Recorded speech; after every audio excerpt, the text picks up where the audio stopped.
안녕하세요. 화생방의 정지혜입니다. 오늘은 조유미 대표님과 함께하도록 하겠습니다. 안녕하세요. 안녕하세요. 네. 네. 잘 지내셨죠? 잘 지냈습니다. 요즘 너무 더워가지고. 그러니까요. 제가 이제 네. 8월 13, 14, 15일에는 네. 독도를 가요. 우와, 정말요? 다음번에 기회가 되면 독도 이야기를 좀 들려드리도록 하겠습니다. 네, 독도와 관련된 재밌는 이야기 많이 가지고 오세요, 대표님. 네네. 네, 본격적으로 화생방 시작해보려고 하는데요. 네. 지난 시간에 저희 생활화학제품 네. 안전에 대해서 이야기를 해봤어요. 네. 행정체계에 대해서 이야기를 나눴었는데 네. 그때 뭐 이런저런 얘기는 많이 했는데 맞아요. 도대체 갑자기 화장품 얘기하면서 저런 얘기를 왜 하나 그런 분도 계시더라고요. 궁금하신 그래서 분도 계셨을 거예요. 네네. 한 번 더 정리를 좀 해드리면 네. 현재 우리나라에서 이제 생활화학 제품 중에 대표적인 게 화장품, 의약외품 뭐 이런 거, 생활화학 제품 이런 건데 화장품하고 의약외품은 식품의약품 안전처가 관리를 하고 있고요. 네. 그다음 세정제나 뭐 세척제, 비누 네. 뭐 이런 것들은 생활화학 제품류고 네, 이게 좀 맞아요. 환경부에서 관리를 하고 있는 거고 공산품은 통상산업부, 그다음에 보건위생용품 보건복지부가 또 일부 관여를 하고 있고요. 그래서 실제로 우리가 쓰는 제품들은 화학 제품들, 뭐 화장품, 의약외품 다 비슷비슷한데 관리하는 부처는 다 흩어져 있는 거예요. 네, 너무 많아요. 너무 많습니다. 그래서 이제 그 문제를 한번 말씀을 드린 게 있고, 네. 미국의 경우에는 CPSC라 그래가지고 제품안전위원회가 별도로 마련되어 있는데 굉장히 막강한 권한을 가지고 있습니다. 그래서 실제로 조사권도 갖고 있고요. 네. 고발해서 처벌할 수 있는 거 리콜 명령권까지 다 갖고 있어요. 근데 우리는 이제 이런 것들을 통합해서 갖고 있는 조직이 없는 거죠. 일본 같은 경우에는 그 소비자청이 따로 마련이 돼 있어서 네. 소비자청에서 소비자 안전과 제품 안전 관련한 거, 또 표시 네. 뭐 관련한 것들을 다 통합해서 관리를 하고 있거든요. 근데 우리나라 같은 경우에는 공정거래위원회가 소비자 정책을 담당하고 있고 한국소비자원이 실제로 이제 소비자 관련한 정책을 이행하는 그런 데를 하고 있는데 실제로 다른 부처들에 다 흩어져 있는 것들은 그냥 내버려 두고 이도 저도 아닌 것만 가지고 주로 움직이거나 한국소비자원 같은 경우는 무슨 연구소처럼 맨날 똑같은 내용을 연구해서 뭐 실태가 어떻다고 발표만 하고 달라진 건 별로 없고 그래서 실제로 우리나라에서도 이런 제품안전청 같은 제품과 관련된 통합된 안전부처가 있어야 된다 하는 이야기들을 꼭 드리고 싶어서 지난주에 이제 이런 이야기들을 좀 나누게 된 거고요. 맞아요. 네네. 대표님이 말씀하신 것처럼 이렇게 행정체계가 분산이 되고 또 소비자 안전 정책의 부처가 좀 부재하다 보니까 일명 케모포비아라고 하죠. 네네, 맞습니다. 이렇게 화학물질 공포를 더욱 이렇게 부채질하는 것이 아닌가라는 생각도 들어요. 맞아요. 그래서 사람들이 사실은 언제 공포를 느끼냐, 내가 잘 모르거나 그렇죠. 내가 통제할 수 없다고 느낄 때 가장 큰 공포를 느낀다 그래요. 그러니까 우리가 쓰는 화학물질 제품들은 굉장히 많이 늘어나고 있는데 도대체 이걸 어떻게 관리하고 있고 또 실제로 내가 이거를 피할 수 있는 위험 물질을 피할 수 있는가라고 하는 통제 능력이 되는가라고 하는 데서 이게 뭔가 신뢰가 없으니까 공포감을 느끼게 되는 거죠. 그래서 이제 케모포비아 뭐 이런 얘기들 많이 하고 있는데요. 실제로 이제 독일의 철학자, 제가 굉장히 좋아하는 철학자인데 율리백이 현대 사회를 위험 사회라고 지칭을 했어요. 그래서 결국 위험을 어떻게 통제하느냐가 현대 국가의 가장 중요한 그 행정 능력이다. 이런 표현도 했기도 했고요. 지식과 재산이 많은 사람들은 어쨌든지 위험을 회피할 수 있는 능력을 가지는데 그렇지 않은 취약계층들은 이런 위험으로부터 무방비 상태인 경우가 많은 거예요. 그래서 이 위험의 문제를 우리가 어떻게 다루느냐 하는 게 굉장히 중요한 거고 그런 것들이 제대로 안 됐을 때 결국은 소비자들은 공포감에 휩싸이게 되고 우리가 케모포비아라고 하는 이런 이제 현상들을 나타내게 되는 것이죠. 네, 맞습니다. 그리고 또 하나가요, 이 매스미디어의 공포감 조장이라고 말씀을 좀 들어봤는데 이 과학적인 근거가 명확하지 않은 그런 뭐 사실을 가지고 공포감을 유발하는 경우가 종종 이렇게 방송이 되고 있는 것 같아요. 맞습니다. 사실은 뭐 나중에 지나고 나면 조금 괜찮을 수도 있는 일을 현 시점에서 조금 더 크게 보도해서 다른 피해자들을 만들어내는 일이 있지는 않을까 싶은데 어떻게 생각하세요? 우리가 이제 그를 일명 공포 마케팅 뭐 이런 표현을 써요. 사람들이 사실은 괜찮아요, 뭐 잘했어요, 좋아요 이런 거에 대해서는 언론이 집중하지 않아요. 이슈가 되질 않는데 뭔가 불안해요, 위험해요, 뭐 암에 걸려요 막 이러면 전부 다 집중을 하잖아요. 그러니까 사실은 과학적인 위험보다도 훨씬 더 부풀려서 공포감을 조장하는 그런 그 방송들이나 네. 뭐 미디어의 활동들이 굉장히 많아요. 그리고 최근에는 1인 미디어들이 또 많이 생겼잖아요. 네. 그래서 1인 미디어들은 많은 구독자들을 자기를 봐줘야 되니까 자극적인 소재를 가지고. 네네. 그래서 그런 경우도 굉장히 많아서 물론 위험이라고 하는 게 네. 과소평가되는 것보다는 네. 어느 정도는 약간 좀 과대평가돼서 미리미리 위험을 통제할 수 있도록 노력하는 게 훨씬 더 중요한 건 사실인데 네. 그렇다 하더라도 전혀 과학적이지 않은 그거를 가지고 위험을 포장하고 과장하게 되면 사회 정책이 엉뚱한 방향으로 가는 거죠. 그래서 이 부분은 정말 사회가 조심해야 되는 부분들인데 네네. 우리한테 그런 게 너무 많다. 특히 이제 우리나라에서 케모포비아가 생겨나게 된 배경을 좀 놓고 보면 네. 사실은 안전 행정 체계가 제대로 갖춰지지 않았던 80년대, 90년대 이때 네. 농약 사건, 또 화학물질 사건 이런 것도 굉장히 많았어요. 예를 들면은 89년에 그 네. 수입 자몽에서 알라라고 하는 농약이 뭐 네.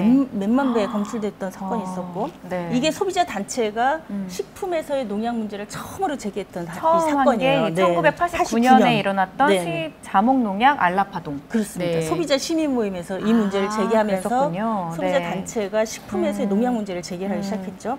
1992년에는 수입 밀에서 또 농약 오염되는 사건이 네. 있었고 1990년에는 콩나물에 농약 오염 사건이 있었어요. 네. 기억하시는 분이 있을지 모르겠는데 콩나물의 유통기한을 늘리기 위해서 출하 직전에 농약을 살포한 거예요. 그래서 결국 농약이 잔류돼가지고 네. 소비자가 콩나물 하면은 굉장히 서민들이 일상적으로 자주 먹죠. 먹는 네. 그런 식품이었는데 그때는 더 의존도가 높았죠. 다른 다양한 식자재가 부족했던 시기니까. 그리고 94년에 톨루렌 오염 사건이 있었고요. 네. 유명한 그 낙동강 패널 오염 사건이 1991년에 있습니다. 그러면서 굉장히 이 화학물질이라고 하는 것에 대한 공포감이 네. 우리 사회에 뿌리 깊게 자리 잡게 됐고 결국은 2011년에 네. 가습기 살균 사건에서 완전 뭐 폭발적으로 그렇죠. 가장 비극적인 전 세계에서 유례를 찾아볼 수 없는 가장 비극적인 생활화학 제품 사건이 바로 가습기 살균제 사건으로 터지게 된 네, 겁니다. 네. 그러니까 이런 배경이 있어서 굉장히 공포감을 갖고 있는 건 사실인데 거기다 더더군다나 공포 마케팅이 너무나 횡행하고 있는 문제가 분명히 있다. 우리가 과학적인 어떤 인식을 하는 게 굉장히 중요하다라고 네, 네, 네. 하는 말씀을 꼭 드리고 싶어요. 아, 네. 네. 그러니까 대표님이 늘 말씀하시는 것처럼 네네. 근거 중심의 위험 소통 맞습니다. 이것이 필요하다라는 네. 말씀이신데 네. 위험에 대해서 이제 투명하고 합리적인 소통을 강화하되 근거가 있고 또 과학적 사실에 기반한 소통이 원칙이다. 네. 이렇게 말씀하시는 게 맞죠. 그렇습니다. 네. 네. 네. 그래서 이제 그 오늘 소개해드리려고 하는 사례 바로 네. 어덕송 실험이라고 하는 사례인데 아주 네. 유명한 네. 어떤 거죠? 네. 그 아주 대표적으로 공포 마케팅을 일으킨 아주 유명한 사건이라고 볼 수가 있는데요. 2012년 2월 24일 날 여러분 네. 다 아시는 KBS 2에서 스펀지라고 하는 프로그램이 그렇죠. 있었어요. 거기서 네. 그때 그런 것도 실험 굉장히 많이 했었잖아요. 실험 굉장히 많이 네, 했었는데 맞아요. 굉장히 과학자들의 입장에서 보기에는 말도 안 되는 실험들이 꽤 많았어요. 그 당시에요? 그중에 이제 대표적인 게 화장품 피부 유통 기한과 파라벤의 비밀이라고 하는 저 건데 이거 본 것 같아요. 네네 굉장히 이게 맞아요. 파라벤에 대한 공포를 만들면서 아. 화장품이 과연 안전한가라고 하는 것에 대해서 대중들이 굉장히 공포감을 갖게 된 아주 대표적인 방송이라고 볼 수가 있습니다. 네. 물론 이제 화학 물질은 최소를 사용해야죠. 그런 건 뭐 맞죠. 필요 없는데도 네, 많이 쓰고 맞아요. 이런 건 분명히 문제가 있는데 그러나 쓸 필요가 있는 부분들에서는 정확하게 안전의 범주 안에서 사용해야 되는데 네네. 이때 했던 실험을 제가 소개를 해드릴게요. 네. 어항에다가 미꾸라지를 담아요. 어항이요. 그리고 거기다 파라벤을 넣으면은 5분 후에 미꾸라지가 죽어요. 네. 그걸 보고 사람들은 그러면 저 파라벤을 내 피부에 닿고 사람이 쓰면은 그렇죠. 나도 저렇게 되겠는데 얼마나 위독할까 이런 네, 생각을 하게 네. 되죠. 그러면서 아주 뭐 굉장히 맹독성이라고 생각을 하게 되는 거예요. 그런데 이렇게 조금만 생각을 해보면 이 좁은 어항에 미꾸라지는 물 속에 그 환경이 다잖아요. 그렇죠. 거기다가 파라벤을 넣은 거니까 미꾸라지한테는 굉장히 치명적일 수가 있는데 만약 같은 상황을 사람에게 적용한다 그러면 적용하게 되면. 공기 전체가 파라벤에 오염돼야 되고 미꾸라지가 물 속에 있는 게 전부인 그렇죠. 것처럼 네. 그리고 뭐 물이나 토양이나 모든 게 다 오염이 돼야 되는 상황이 돼야 되는 거예요. 그런데 사실 현실적으로는 전혀 그렇지가 않은 거죠. 그래서 예를 들면 같은 환경에서 네. 어항에다가 물을 넣고 미꾸라지를 넣고 거기다가 소금을 넣잖아요. 그러면은 미꾸라지도 역시 소금에 의해서 사망에 이르는 상황이 돼요. 그렇다면은 파라벤과 소금이 같은 독성 물질이야? 그렇지는 않잖아요. 그렇죠. 네네. 그런데 이런 실험을 하고 그것을 사람에 바로 대비하는 그런 것들을 보여주는 거예요. 그러면서 이제 공포감을 만들어주는 거죠. 우리가 추어탕 끓일 때 미꾸라지 이렇게 쭉 놓고 거기다 소금 뿌리면 미꾸라지들이 막 난리를 하잖아요. 그렇죠. 네, 이 전해질이 딱 깨지면서 미꾸라지가 죽게 되는 거거든요. 그래서 물질이 무엇이 들어가느냐가 아니라 농도가 어느 정도 되는지 라고 하는 게 굉장히 중요한 건데 그런 얘기는 일체 다 생략하고 현상만 보여주니까 아, 파라벤은 이퀄 사람을 죽일 수도 있는 물질이야. 미꾸라지를 죽였듯이. 라고 하는 생각을 대중들이 갖게 하는 거죠. 네, 그렇죠. 네. 어떻게 보면 이 실험 자체가 과학적이지 않고 어떻게 보면 의도적인 그런 소비자의 혼동을 조장할 수도 있었던 것 같기는 해요. 이 실험 그렇습니다. 자체가요. 네, 맞습니다. 그래서 최소한의 안전 범위 안에서 사용을 하도록 허락되어 있는 화학물질들을 그런 재반의 조건들을 하나도 갖추지 않은 상태의 실험들을 보여줌으로써 집중하게 되는 거죠. 그래서 그렇죠. 언론이 얻고자 하는 그 대중들의 관심이나 이런 것들은 끌지만 그로 인해서 생기는 공포감이 결국은 정말 제대로 관리해야 되는 화학물질 안전 관리에 있어서는 도움이 되지 않는 부분이 많습니다. 제가 또 하나 재밌다기보다는 비극적이지만 하여튼 우리가 생각지도 못했던 그런 사건이 있는데 미국에서 물 많이 마시기 대회를 열었어요. 네, 저 이거 사건 봤어요. 보셨어요? 네. 그런데 제니퍼라고 하는 새 아이의 엄마예요. 그렇죠. 이분이 그 3시간 동안 화장실을 가지 않고 물을 500cc짜리 물을 12병을 마셨어요. 그것도 대단합니다. 대단하시죠. 네. 그런데 결국은 몇 시간 후에 물 중독증으로 사망을 했습니다. 그러니까요. 네, 그래서 소송이 걸리게 되는데 이 제니퍼는요, 그 우승 상품이 그 닌텐도 아이들 주기 게임기 위해서 였대요. 그래서 그걸 어떻게든 따가지고 아이들한테 주려고 정말 이를 악물고 한 거죠. 이를 악물고. 그런데 캘리포니아 주 법원이 이 소송에서 대회 주최 측한테 196억의 손해배상을 결정을 합니다. 근데 결정의 배경은 뭐냐면 500ml짜리 15병을 그러니까 7.5리터예요. 7.5리터를 화장실 사용을 금지하고 3시간 동안 화장실 사용을 금지하고 7.5리터를 먹으면 그럼 상품을 주겠다라고 건 거예요. 근데 이 양이 사람을 물 중독증으로 죽음에 이르게까지 하는 양이었던 거죠. 그렇죠. 그런데 주최 측은 너무나 순진하게 뭐라고 생각했냐면 물은 사람들이 다 늘 먹는 거니까. 그러니까. 위험하지 않을 것이다. 이렇게 생각한 거예요. 그래서 이제 주의를 다하지 않았다라는 걸로 책임을 이제 묻게 되는 그런 사건이 있는 건데 그래서 중요한 거는 그 물질이 무엇이냐보다 훨씬 더 중요한 게 바로 얼만큼 어느 양이 노출되느냐, 노출량이라고 하는 것. 그다음에 어떻게 먹느냐. 그렇죠. 네, 어떻게 그 물질과 접촉하느냐, 노출 경로. 이것이 굉장히 중요하다는 겁니다. 그래서 우리가 화학물질에서 위해를 이야기할 때는 이 두 가지를 항상 생각해야 된다라고 하는 거죠. 네, 사실 물 중독이 있다라는 것도 많은 분들이 이번에 처음 아셨을 것 같아요. 맞습니다. 주최 측 같은 경우는 이 사실을 좀 몰랐기 때문에 그렇게 된 거긴 한데 대표님 지금 말씀해 주신 것처럼 물도 7.5리터를 마시고 화장실을 가지 못하면 이렇게 몸에 안 좋은 것처럼 이런 화학 제품 같은 것도 그렇게 활용을 해야 된다라는 말씀이신 거잖아요. 그렇습니다. 그래서 그냥 그 물질이 있느냐 없느냐가 중요한 게 아니고요. 얼마나 많은 양이 어떤 경로를 통해서 노출되느냐 하는 거예요. 예를 들면 물을 마시면 적당량을 마시면 우리 몸에 좋죠. 근데 물을 폐에다 넣으면 어떻게 돼요?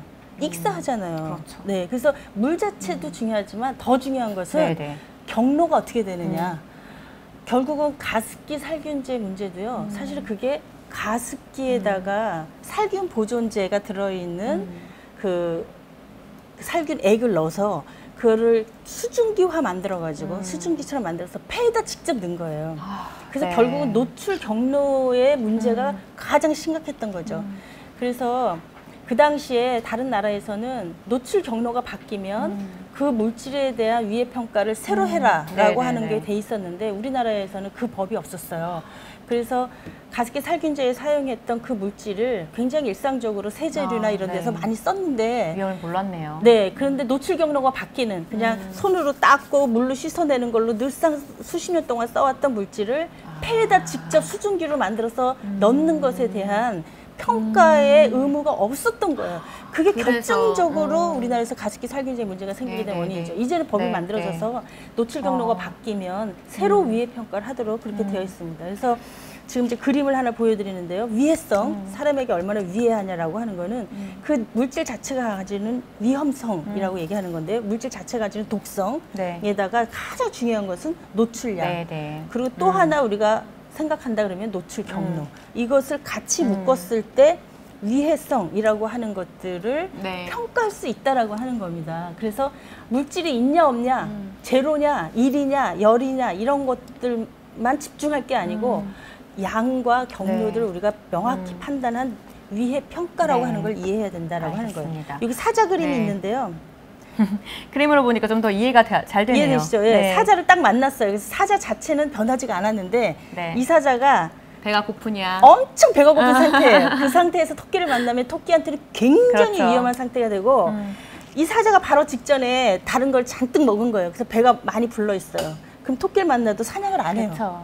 별로 안 먹고 싶겠죠. 그렇죠. 그래서 사자냐 아니냐도 중요하지만 이 사자의 상태가 어떠냐라고 하는 게 위해 평가에서는 가장 중요하고 우리가 그 개념을 이해해야 다양하게 발생하고 있는 화학물질 관련한 위해의 문제들에 있어서 정확한 이해를 할 수 있고 그 언론이라든가 뭐 저희 같은 NGO라든가 뭐 소비자 단체라든가 뭐 이런 다양한 데서 제기하고 있는 좀 과장된 위험의 문제 또는 과소평가되는 위험의 문제들을 정확하게 이해할 수가 있다. 이렇게 말씀드릴 수가 있겠습니다. 알겠습니다. 저도 그림을 보니까 조금 더 이해가 잘 되는데요.